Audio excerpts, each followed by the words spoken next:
Bonjour à tous. Petite histoire intitulée « Les cendres de l'abîme ». Chapitre 3 – Le cœur de l'abîme. La femme en cape écarlate avançait sans un mot, ses pas glissant sur les flaques noires qui miroitaient entre les gravats. L'air se faisait plus lourd, saturé d'odeurs de soufre et de métal brûlé. L'homme la suivait, pieds nus sur les cendres humides, chaque respiration semblant aspirer un peu plus de la chaleur qui restait en lui. Au loin, les ruines se resserraient, formant un corridor de tours éventrées qui menait vers une fissure béante dans le sol, d'où montait une lumière rouge sang. « C'est ici que tout a commencé », dit-elle enfin. Elle s'arrêta au bord du gouffre. Les parois descendaient à perte de vue, parcourues de veines incandescentes qui pulsaient lentement, comme un cœur monstrueux battant sous terre.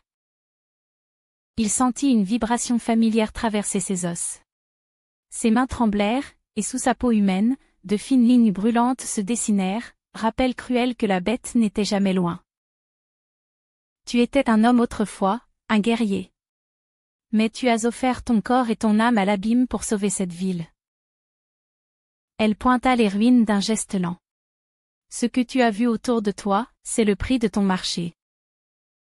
Tu as protégé un royaume qui n'existe plus, et en échange, l'abîme t'a donné le pouvoir de tout détruire. Il recula, secouant la tête, mais les images s'imposèrent à lui, son propre visage, hurlant, se tordant, englouti par les flammes, jusqu'à ne devenir plus qu'un monstre aux ailes déployées.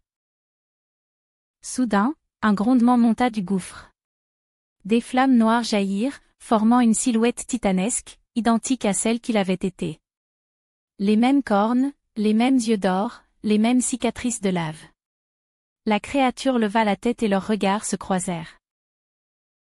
Il comprit alors, ce n'était pas juste un souvenir, c'était lui. Ou plutôt, ce qu'il avait laissé derrière. Si tu veux vivre, murmura la femme, tu devras reprendre ton cœur avant qu'il ne le dévore.